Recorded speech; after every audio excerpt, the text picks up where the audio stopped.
고린도전서 2장 6절부터 16절까지인데 우리 14, 15절 두 구절만 읽도록 하겠습니다. 육에 속한 사람은 하나님의 성령의 일들을 받지 아니하나니 이는 그것들이 그에게는 어리석게 보이며 또 그는 그것들을 알 수도 없나니 그러한 일은 영적으로 분별되기 때문이라. 신령한 자는 모든 것을 판단하나 자기는 아무에게도 판단을 받지 아니하느니라. 아멘. 기도하겠습니다. 하나님 아버지 감사합니다. 이 시간에 주께 예배하기 위해서 우리 온 성도님들이 나와 우리의 마음과 뜻과 정성을 주님 앞에 드립니다. 하나님 예배를 받으시고 또 우리에게 임재하시사 영광 받으시며 우리를 축복하여 주시옵소서. 주의 은혜와 사랑으로 가득 채워지는 이 시간 될 수 있도록 하나님 역사해 주시옵소서. 예배 자리에 나오며 우리가 기쁨으로 주님 앞에 드릴 예물을 구별하여 가지고 나왔습니다. 하나님 우리가 드린 헌물을 받으시고 축복하여 주시사 이 세상에 사는 동안 물질 때문에 어려움 당하지 않게 하시고 도와주고 베풀어주고 나눠주며 살아도 더욱 넘쳐날 수 있도록 하나님 우리를 축복하여 주시사 매이지 않고 누리며 살고 다스리며 살게 하여 주시옵소서. 이 시간에 주님 말씀을 받을 때 우리의 영을 주님께서 지켜주시사 성령께서 처음 성경 기록자들에게 주셨던 영감을 우리에게도 허락하여 주시옵소서. 감사드리며 예수님 이름으로 기도하였습니다. 아멘. 자, 오늘 읽은 본문하고 이제 3장으로 넘어가서 3장 1절 2절을 중심으로 성경 공부에서 이제 10스텝에서 사람을 세 종류로 나누지요. 육에 속한 사람, 육신에 속한 사람, 신령한 사람 뭐 이렇게 나눕니다. 14절에 육에 속한 사람이라고 나오는데 이 사람은 불신자고 또는 자연인이다 보통 이렇게 이야기하죠. 그리고 15절에 신령한 자는 그리스도인인데 성령 충만한 그리스도인 이렇게 이야기합니다. 3장 1절하고 3절에 나오는 육신에 속한 자라는 말은 그리스도인인데 성령 충만하지 못한 그리스도인, 즉 세속적인 신자 이렇게 설명을 하죠. 성경 공부하신 분들 기억나시죠? 자, 오늘 본문은 14절 육에 속한 사람하고 15절 신령한 자를 비교하고 있습니다. 육에 속한 사람은 우리 NIV 성경에서는요 보면 성령이 없는 사람 이렇게 돼 있어요. 성령이 없는 사람이라고 아예 그냥 해설을 해서 그렇게 번역을 한 거예요. 다른 성경에는 내추럴맨이라고도 나옵니다. 자연인 이렇게 되어 있습니다. 육에 속한 사람은 성령이 없는 사람이니까 불신자고 그리고 예수 안 믿는 사람이라는 것입니다. 이 단어를 원어로 보면 더 확실한데요. 원어로는 육에 속한 사람은 푸시키코스라는 단어입니다. 푸시케라는 말에서 나왔습니다. 푸시케는요 혼을 이야기하는 거예요. soul. 신약 성경에 딱 3번 나오는데요. 혼, 정신, 이성, 지식 이런 것을 나타내는 단어입니다. 그러니까 이 육에 속한 사람은 복음을 이해하지 못하는 거예요. 성령으로 이해해야 될 거를 혼으로 이해하려고 합니다. 이성으로 이해하려고 합니다. 그러니까 와닿지 않습니다. 내 이성과 지식으로 판단하려고 하기 때문에 도무지 이해할 수가 없는 것입니다. 영으로 이해해야 하는 것을 영으로 받아들이고 믿어야 되는 것을 내 머리로 받아들이려고 하니까 내 소울로 받아들이려고 하니까 이게 받아들여지지도 않고 분별도 안 된다는 것입니다. 자, 이런 사람의 모습이 성경 어디에 또 나오느냐 하면 유다서에 나옵니다. 유다서 17절, 18절, 19절에 보시면 이런 말씀이 있어요. 사랑하는 자들아 너희는 우리 주 예수 그리스도의 사도들이 미리 한 말을 기억하라.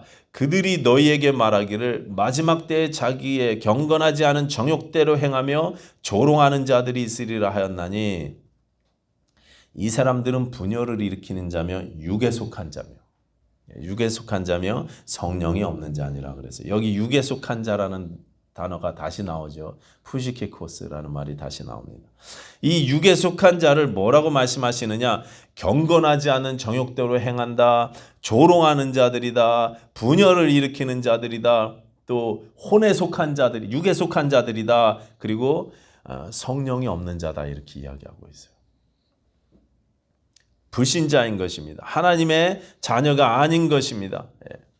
마지막 때에 주의 교회 안에 예수 그리스도의 몸된 교회 안에 이런 자들이 섞이게 된다는 것입니다. 이런 자들이 들어와서 예수 믿는 척, 나도 신자인 척, 나에게도 성령이 임한 척 하며 섞여 있게 될 것이다. 이렇게 경고하시는 것입니다. 이 사람들이요 분열을 일으킨다고 말씀하고 있어요. 여러분, 교회 안에 다툼이 왜 생깁니까? 교회 안에 분열이 왜 생기겠습니까? 성령이 없는 자들, 혼에 속한 자들이 섞여 있어서 그렇습니다. 성령의 인도하심을 받지 않고 사람의 이성과 지식에 이끌리는 그런 자들이 충돌하기 때문에 그렇습니다. 목회자가 죄를 지었으면 교회 앞에 회개를 하고 그 다음에 성령의 인도하심에 따라서 정당한 절차를 밟아야 되는데 회개하는 척하고 그리고 자기 판단과 이성으로 밀고 나가는 거예요. 막 이상한 짓 하는 것입니다. 그러니까 교회 분열이 생기죠. 성령의 인도하심이 아니라 우리의 생각과 우리의 이성의 인도하심을 따르기 때문에 분열이 생긴다고 이야기하시는 것입니다. 반면에 신령한 자는 영적인 사람이요 성령님을 그 안에 모시고 있는 예수 믿는 사람입니다. 이 사람은 내 이성이나 내 지식으로 예수를 믿지 않습니다. 성령께서 가르쳐 주신 지혜로 하나님의 비밀인 예수 그리스도를 깨닫고 믿습니다. 13절에 그래서 이렇게 말씀하시죠. 13절 우리가 이것을 말하거니와 사람의 지혜가 아니라 사람의 지혜가 가르친 말로 아니하고 그러니까 혼으로 아니하고 오직 성령께서 가르치신 것으로 하니 영적인 일은 영적인 것으로 분별하느니라. 성령께서 영적인 진리를 가르쳐 주셔야만 깨달을 수 있다는 말씀입니다. 내 이성과 내 지식, 내 능력으로는 도무지 안 된다는 것입니다. 그러니까 성령을 받아서 성령으로 하나님의 은혜인 십자가를 깨달은 사람만이 신령한 사람이다 이렇게 말씀하시는 것입니다. 십자가를 깨달은 사람, 십자가의 은혜를 아는 사람, 그 사람이 영적인 사람이고 신령한 사람인데 고린도 교회는요 이 사실을 착각했어요. 잘못 알고 있었습니다. 그래서 사도 바울은 지금 그것을 교정하기 위해서 이 본문을 쓰면서 책망하는 것입니다. 이것은 비단 고린도 교회만의 문제가 아니라 오늘날 우리 현대 교회 안에도 너무나 많은 문제인 것입니다. 너무나 많이 나타나는 착각입니다. 그렇기 때문에 우리도 오늘 이 말씀으로 교정을 받아야만 하는 내용인 것입니다. 먼저 고린도전서 1장 7절에 보시면 사도 바울은 고린도 교회를 향해서 말하기를 너희가 모든 은사에 부족함이 없다 이렇게 말씀하셨어요. 고린도 교회는요 성령의 은사가 풍성하게 나타나는 그런 교회였습니다. 방언이 있었고 예언하는 사람도 있었고 신유의 역사가 나타나는 그런 교회였습니다. 보통 우리가 쉽게 생각하는 그런 은사들이 넘쳐나는 그런 교회였어요. 풍성한 교회였습니다. 그럼에도 불구하고 그렇게 성령의 신비한 은사들이 넘쳐난 고린도 교회는 우리가 잘 아는 대로 사도로부터 신령한 교회라는 칭찬을 받지 못했습니다. 인정받지 못했습니다. 오히려 야단만 맞았습니다. 4장 20절 같은 곳에서는 이렇게까지 말합니다. 너희가 무엇을 원하느냐? 내가 매를 가지고 너희에게 나아가랴. 사랑과 온유한 마음으로 나아가랴. 빌립보 교회 같은데 편지 쓰실 때는요. 내가 너희를 생각할 때마다 항상 기쁘고 감사하다. 이렇게 너무나 귀하고 이렇게 그냥 말로만 들어도 너무 복된 그런 이야기만 하셨는데 고린도 교회를 향해서는 내가 매를 들고 니네한테 나아가랴 이렇게까지 이야기하셨어요. 칭찬은커녕 혼나고 있는 것입니다. 그러니까 성령의 은사가 풍성하게 나타난다고 해서 그 사람이 신령한 사람이다. 그 교회가 신령한 교회라고는 말할 수 없다는 것입니다. 우리는 보통 기도 많이 해서 영성이 아주 깊고 또 성령의 은사도 많이 받았고 또 성경도 많이 알아서 많이 읽어서 성경 지식도 아주 풍성한 그런 사람을 신령한 사람이라고 우리가 착각하게 됩니다. 그렇죠? 기도 많이 해서 목소리도 막 그냥 이러고 막 이렇게 톤이 쫙 이렇게 굵고 막 말씀도 아주 지혜롭게 잘 하시는 거, 성경을 탁탁 인용도 하시는 것 같고 그런 분들 신령해 보이긴 하죠. 금식도 막 자주 하셔갖고 말이죠. 항상 이렇게 금식 기도하시고 이런 분들 신령해 보입니다. 근데 고린도 교회도 딱 그렇게 생각하신 것 같아요. 지금 바울이 고린도 교회의 그 잘못된 가르침들, 잘못된 생각을 교정하고 있는 것입니다. 1장과 2장에 걸쳐서 복음의 내용을 다시 설명하고 있어. 너희가 지금 그렇게 신앙생활을 오래 했음에도 불구하고 아직도 복음의 내용을 모른다. 제대로 이해하지 못하고 있다. 신령함의 기준은 그런 게 아닌데 마치 복음에 대해서 아무것도 모르는 불신자들처럼 외적으로 나타나는 것 가지고 저 사람은 신령하다, 저 사람은 믿음이 이렇다 저렇다 판단한다는 거예요.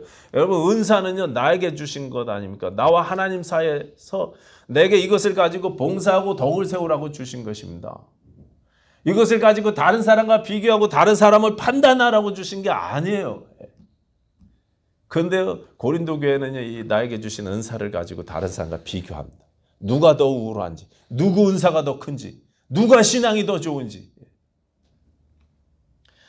여러분의 기준을 가지고 다른 사람 신앙에 대해서 뭐라고 이야기하지 마십시오.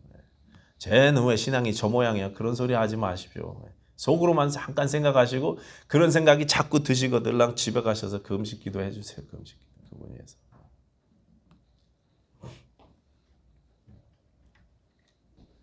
너희는 성령을 받은 신자들인데 왜 육에 속한 사람들처럼 신앙생활 하느냐? 왜 그렇게 다른 사람들과 나를 비교하느냐? 왜 그렇게 은사들을 비교하느냐? 너희의 그런 생각들은 성령이 없는 불신자들이나 하는 생각이다. 이렇게 말씀하십니다. 가끔 어떤 뜨거운 교단에서 성령의 은사에 대해서 이렇게 이야기들 하는 거 들어보셨을 거예요. 우리 교회는 성령의 역사를 다 인정합니다. 우리 교회는 성령의 은사를 다 인정합니다. 무슨 말이에요? 우리는 뜨겁게 기도하고 성령님을 의지하기 때문에 기적과 은사와 역사가 막 나타난다는 것입니다. 모든 기적과 신비한 현상들을 성령의 역사로, 성령의 은사로 다 인정하겠다는 것입니다. 그러니까 자기들은 이제 침침한 침례교회 같지 않고 뜨겁기 때문에 그래서 우리는 신령하다고 더 영적이라고 그렇게 주장하는 거예요. 물론 이제 우리 침례교회가 너무 메말라 있어갖고 어떤 분들은 성령의 은사가 초대교회 이후로 끊어졌다고 그렇게 이야기하는 분들도 있고 너무 이 말씀이라고 기록된 말씀만 강조해갖고 성령의 은사를 너무 무시하는 경향들이 있어요. 그거에 반해서 이렇게 이야기하는 것이지만 근데 여러분 오늘 본문은 은사가 많이 있다고 해서 영적이다 이렇게 말씀하지는 않습니다. 신비한 역사가 많이 나타난다고 해서 신령하다 이렇게 말씀하시지는 않는다는 것입니다. 그럼 누가 영적인 사람인가? 그럼 누가 신령한 사람인가?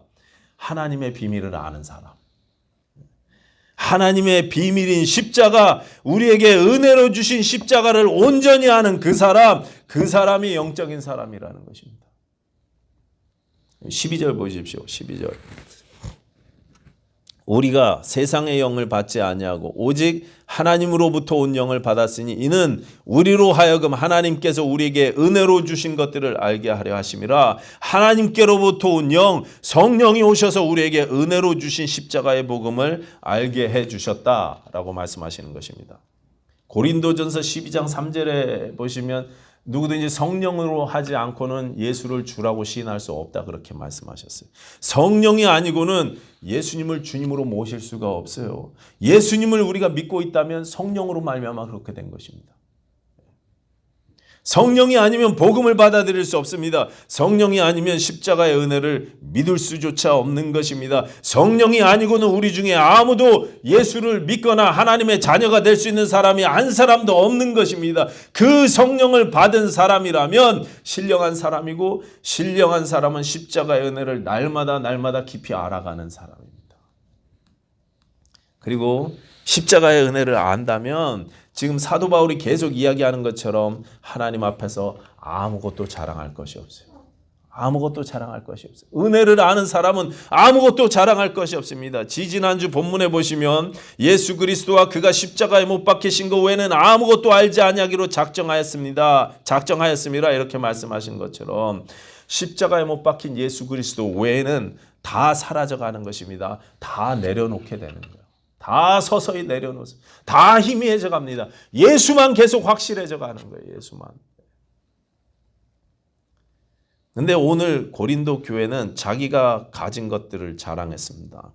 선물로 받은 은사들조차 내가 잘나서 받은 것처럼 내 신앙의 수준이 높고 믿음이 좋아서 받은 것처럼 자랑했습니다. 게다가 다른 사람이 받은 은사와 내가 가진 은사를 비교했습니다. 누가 잘났나? 누가 더 큰 은사를 받았나? 어느 게 더 큰 은사인가? 누가 더 신령한 사람인가? 다퉜다는 것입니다. 예전에 제가 브레아에서 전도사로 일할 때 담임 목사님 사모님께서 한 번은 기도원에 가셨더랬어요. 기도원에 기도하시겠다고 가셨는데 그 사모님은 체력이 약하셔서 늘 말씀도 이렇게 조용조용히 이야기하시고 키도 작으시고 몸도 작으시고 그런 분이셨습니다. 근데 이 사모님이 어느 기도원에 갔더니 기도원 여자 원장님이 다짜고짜 그러더래요. 방언할 줄 알아? 그래서 물어보시더래요. 처음 보자마자. 그래서 사모님이 예 방언기도 합니다. 그랬더니 이 기도원 원장님이 그러셨습니다. 생긴 거하고 다르게는 생긴 거하고 다르게 믿음이 좋네. 방언하는 것하고 믿음하고 무슨 상관이 있습니까? 성령의 은사하고 믿음하고 무슨 관계가 있습니까? 은사는 하나님이 주시는 선물입니다. 내 믿음과 관계없이 하나님께서 주권적으로 필요한 사람들에게 주의 교회를 위해서 사용하라고 나눠주시는 거예요. 걔네 신앙의 유익을 위해서 나눠주시는 선물입니다. 이 은사를 가지고 내가 믿음이 좋으니까 내가 신령하니까 이런 은사가 있고 저런 은사가 있다 이렇게 생각하면 크게 잘못됐다는 말씀입니다. 그런데 고린도 교회는 그랬어요. 내가 신령하기 때문에 내가 믿음이 좋기 때문에 성령님이 나에게 오셔서 은사를 주셔서 내 신령함을 지금 확인해 주시는 거다 생각했습니다. 너는 신령하다. 은사로 그렇게 자기 믿음을 확인해 주셨다고 주장하는 거예요. 그래서 많은 은사를 가진 사람일수록 더 신령한 사람이라고. 어깨가 막 힘이 들어가고 교회 안에서. 여러분 신앙생활은 하나님께서 성령님을 보내주셔서 우리가 하나님의 비밀을 깨닫게 되는 그야말로 하나님의 은혜의 결과입니다. 그렇기 때문에 모든 것이 은혜고 모든 것이 감사 조건이고 나는 아무것도 아니다. 우리가 이렇게 고백해야 정상인 것입니다. 그런데 고린도 교회는 내 믿음이 좋아서 내가 신령하기 때문에 성령님이 나에게 오실만 했기 때문에 오신 것이라고 그렇게 착각했다는 것입니다. 하나님이 주신 선물을 가지고 교만 떨기 시작했어요. 신자가 정말 자랑해야 되는 십자가의 은혜를 자랑하는 것이 아니라 내 연약함과 내 무력함을 자랑하는 것이 아니라 내게 나타나는 현상을 자랑합니다. 내 신앙 연조와 내 신앙의 수준을 자랑합니다. 예수가 아니라 나를 자랑하는 것입니다. 전에 제가 다니던 고향교회가 예배당 건물을 크게 건축했어요. 너무 크게 건축하다 보니까 지하층하고 1층까지만 이렇게 딱 기둥을 세우고 건축을 하다가 중단됐습니다. 중단됐어요. 돈이 모자라 갖고 오랫동안 중단된 채로 있었습니다. 그때 성도님들이 예배당 건축을 위해서 밤마다 모여서 막 심야기도 철야기도 하고 또 헌금도 막 돈이 생길 때마다 이렇게 간절하게 모았습니다. 열심히 모았습니다. 교회에서 어느 날 한번 이 은사 집회라는 것을 한번 하자 이런 얘기들이 있어갖고 그 교회가 그런 거 잘 안 하던 교회인데 은사 집회를 한번 했었습니다. 어디 기도원 원장님인데 권사님 여자 권사님이신데 그분이 와서 집회를 인도하면 막 성령의 역사가 나타나고 그래서 헌금도 많이 거칠 거라고 건축 헌금도 많이 거칠 거라고 그래갖고 그 집회를 했습니다. 저도 그때 학생이었는데 그 저녁 예배 때 한번 참석했었는데 그 건축이 중단된 그 예배당 지하에서 막 엄청나게 뜨겁게 기도하고 찬송하고 막 이랬었습니다. 근데 권사님이 앞에서 예배를 인도하시면서 기도를 인도하시면서 그러시더라고요. 막 응답이 올 때까지 부르짖고 기도하라고. 불이 내려올 때까지 하늘에서 불이 떨어질 때까지 기도하라고 막 그렇게 리드하시더라고요.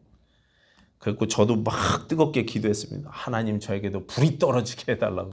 불을 내려주시옵소서. 그래서 얼마나 열심히 기도했는지 모르겠어요. 막 땀을 흘려가면서 그렇게 기도했습니다. 한참을 기도하는데 머리 위에서 그냥 불이 꽉 내려오더라고요. 저한테. 번쩍거리면서 꽉 내려오더라고요. 저한테만 내려온 게 아니라 그 부근에서 기도하던 분들은 동시에 뜨거워졌어요. 그래갖고 같이 그냥 막 뜨거워지기 시작해서 기도가 막 이쪽 부분이 막 제가 계속 눈을 감고 있었으면 정말 은혜스럽게 끝났을 텐데 확인해 보고 싶었어요. 뭐가 떨어졌나. 그래서 눈을 이렇게 뜨고 봤더니 교회 사진기사 아저씨가 이렇게 하면서 프레쉬를 팡팡 터뜨려 제 머리 위에다 대고 터뜨려 갖고 그래갖고 불이 그냥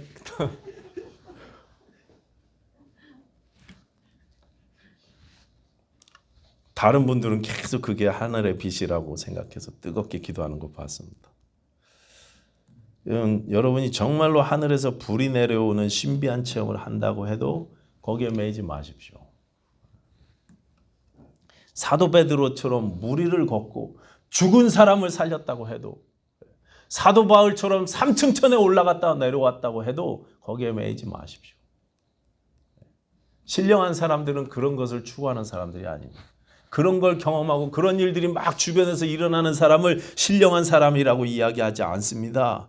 예수님께서 나 대신 십자가를 지셨다는 사실만큼 감사한 것이 없다는 사실을 아는 사람이 신령한 사람이에요. 우리의 모든 소원은 은혜의 하나님을 아는 것으로 가까이 나아가야 됩니다. 하나님의 은혜의 절정이신 십자가로 더욱더 가까이 나아가는 것이 소원인 사람, 이 사람이 신령한 사람. 하나님이 왜 날 사랑하셨는지, 왜 나에게 그렇게 큰 은혜를 베풀어 주셨는지 이것을 더욱더 알게 되기를 원하는 사람. 다른 체험 추구하지 마십시오. 예수 그리스도를 알아가시기 바랍니다. 성령님은 예수님을 알려주시려고 우리에게 오셨습니다. 은혜와 진리 되신 그 예수님을 아는 것이 신령한 삶이기 때문에 그렇습니다.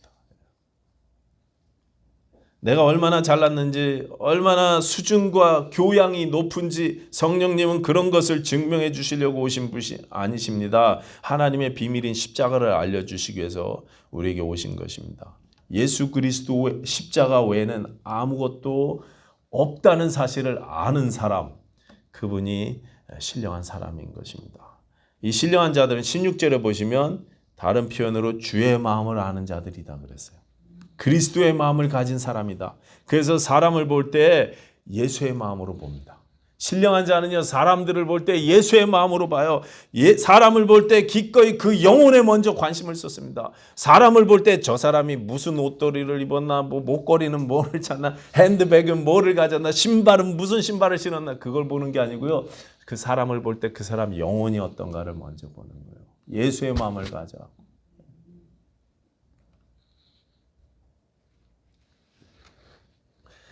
우리는 신령한 사람들은 술, 담배도 안 하고 세상 오락과 즐거움도 멀리 한다고 생각합니다. 그래서 신령한 사람들은 막 술집도 안 가죠. 클럽도 막 안 다니고, 그렇죠? 저는 전에 군대에서요, 동인천 나이트클럽에 강제로 끌려갔던 적이 있어요. 집에 가고 싶은데 그냥 이제 고참들이 거기 간다 그래 가기 싫은데 제가 끌려가갖고 그 무대에서 막 춤추는데 거기 이쁜 아가씨 데리고 오라고 저보러 그래갖고 같이 가갖고 막 춤추면서 저 아가씨를 어떻게 해서 저 테이블로 데리고 가야 되는데,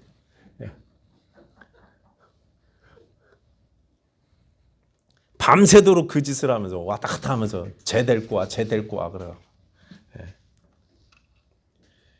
그 다음날 제가 부대에 복귀해갖고 저의 타락을 용서해달라고 하나님 앞에 그렇게 기도했던 적이 있습니다. 내가 신령한 자였는데 마치 육의 사람이 된 것처럼 그렇게 속상해했더랬습니다. 지금 생각해보면 참 한심한 생각인데 요즘도 그런 분들 많습니다. 내가 신령한 사람이니까 술집도 안 가고 클럽도 안 가고 포도주는 쳐다보지도 않고 그런 것을 즐기는 사람들과는 어울리지 않겠다고 생각합니다. 내 영성이 떨어질까 봐 술집은 근처도 안 가요. 교회 혹시 술 한 잔씩 하시는 분들 있으면 저게 어떻게 믿는 사람이 저러냐 그래 막 쳐다보고. 그런데 여러분 진짜 신령한 자가 누굽니까? 누가 정말 영적인 사람입니까? 어디든 가서 누구와도 어울리며 예수님을 증거할 준비가 되어 있는 사람이 신령한 자인 것입니다. 예수의 마음을 품고 그 영혼을 불쌍히 여길 줄 아는 사람. 복음을 전해야 된다면 내가 어디든지 갈 수 있어야 된다는 것입니다. 내가 무슨 수를 써서라도 저 사람을 전도해야지 이런 생각이 우리 가운데 있어야 돼요. 전도는 목사나 하는 거지 뭐 그런 소리 하지 마시라고. 신령한 사람이면 그 영혼을 불쌍히 여길 수 있는 마음이 분명 우리에게 있어야 돼요. 내가 만나는 모든 사람들을 그렇게 볼 수 있어야 돼요.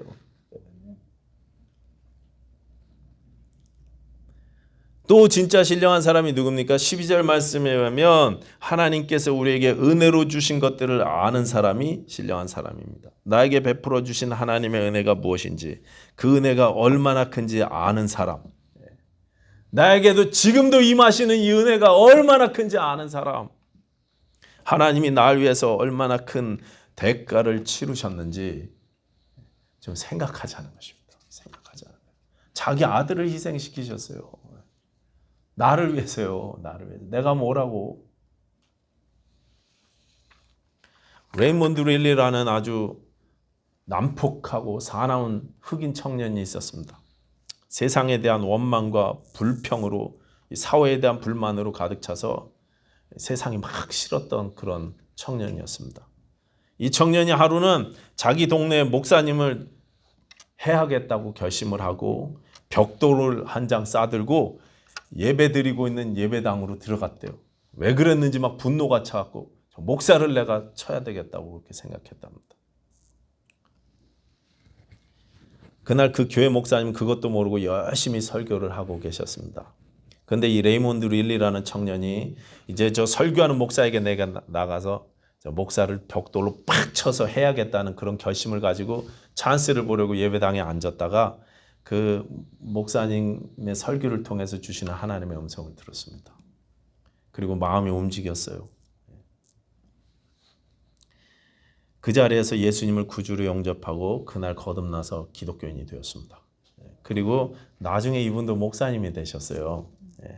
이분이 이제 시카고 쿠크 카운티에 세계 최고로 큰 당시에 최고로 컸던 자선병원이 있대요. 거기 원목으로 섬기시면서 얼마나 헌신적으로 이 환자들을 섬기시고 또 이렇게 목회 활동을 하셨는지 이분을 가르쳐서 선한 사마리아인 흑인 릴리 목사라고 이렇게 부른다고 합니다. 모든 병원 식구들과 환자들과 몸이 아픈 분들의 그 가족들이 이분을 존경하고 사랑했다 그래요. 한평생 이렇게 귀한 사역을 감당하셨답니다. 세월이 흘러서 이 레이몬드 릴리 목사님이 돌아가시고 장례식을 치르는 날 예배당에 손때가 묻은 이 벽돌 한 장이 탁 전시되어 있더래요. 그 벽돌이 뭐겠습니까? 전에 설교하는 목사님 때려 죽이겠다고 싸들고 들어갔던 그 벽돌. 그 벽돌을 이분이 괴로울 때나 즐거울 때나 힘들 때나 기쁠 때나 그 벽돌을 붙잡고 기도했답니다. 매일같이.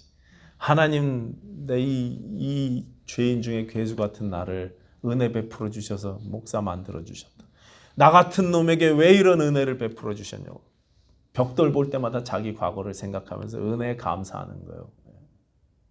여러분들 이런 은혜의 표시가 있습니까? 여러분 내 몸의 아픔들, 몸이 오랫동안 우리 다들 아프시잖아요. 약 하나씩 다 드시고요. 이 아픔들이 하나님의 은혜의 표시가 될 수 있다는 사실 아십니까?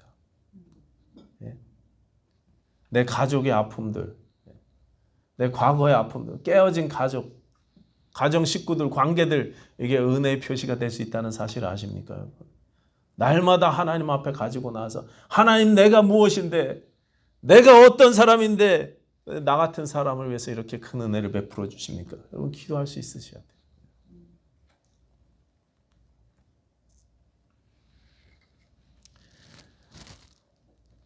나 같은 살인자를 구원하시고 은혜 주신 것이 너무나 고마워서 밤마다 어루만지며 감사하며 눈물로 기도했던 그 벽돌이라는 것입니다. 여러분 이것이 은혜를 아는 성도의 모습입니다. 이것이 신령한 자의 모습인 것입니다.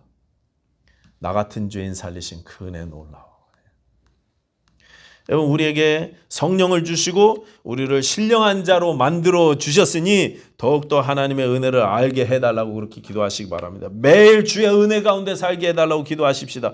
어떤 곳 어떤 상황에서도 예수의 눈으로 영혼을 바라보고 전도에 힘쓰겠다고 결단하시기 바랍니다. 나에게 베풀어 주신 은혜가 얼마나 큰지 늘 묵상하고 감사하실 수 있는 저와 여러분들 되시기를 예수님 이름으로 부탁드리겠습니다.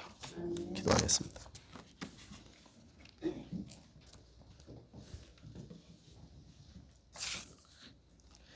하나님 아버지 감사합니다. 우리에게 베풀어 주신 이 은혜를, 우리에게 성령을 주셔서 알게 된 이 은혜를 하나님 더욱 깊이 알게 하시고 더욱 깊이 깨닫게 하여 주시옵소서. 날마다 예수 그리스도의 십자가 앞으로 가까이 나아갈 수 있는 저희들 되게 하시옵소서. 예수님 이름으로 기도하였습니다. 아멘.